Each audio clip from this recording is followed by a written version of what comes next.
Good afternoon, traders. It's Bill Baruch with Blue Line Futures, and this is the FX Rundown. The Fed ultimately did a great job today. They removed patience from their statement. They exuded that they want to be accommodative. They want to fuel the expansion. So what are they going to do? Potentially cut rates down the road. Of course, they didn't cut rates today, despite President Trump calling for them to do so.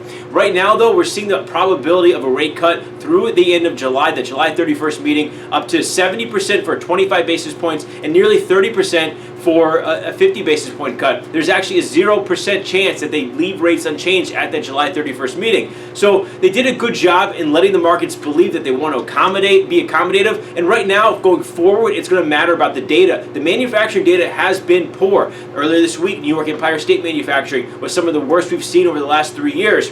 Now we have Philly Fed manufacturing tomorrow. If the data doesn't show up, the Fed is going to cut rates in July. However, if we see better than expected data over the next 30 days, we're going to start to see that rate cut potentially price out. So that's what you got to keep an eye on. The Bank of Japan is up next tonight, and the Bank of England is up next after that tomorrow morning. So keep an eye on the central banks. The fact that the dollar index is losing value right now, it doesn't mean that it's going to continue to lose value. First, for the technicals, you have strong support about 96, 96 and a quarter. There's a trend line that comes in there, and there's the 100-day moving average that comes in there. On the flip side, for the euro, you also have it touching against the 50-day moving average, but up above last week's high on that roll into Friday, where that high is, you have the 100-day moving average up there, right above 114. You got to see either break down the dollar index or break down the euro in order to fuel this thing directionally. But just because the dollar index is falling on a more dovish Fed, it doesn't mean that it has to stay that way, because what this does is open the door for other central banks to be more dovish than they already are. The dollar index is at 3 years highs for a reason. It's higher because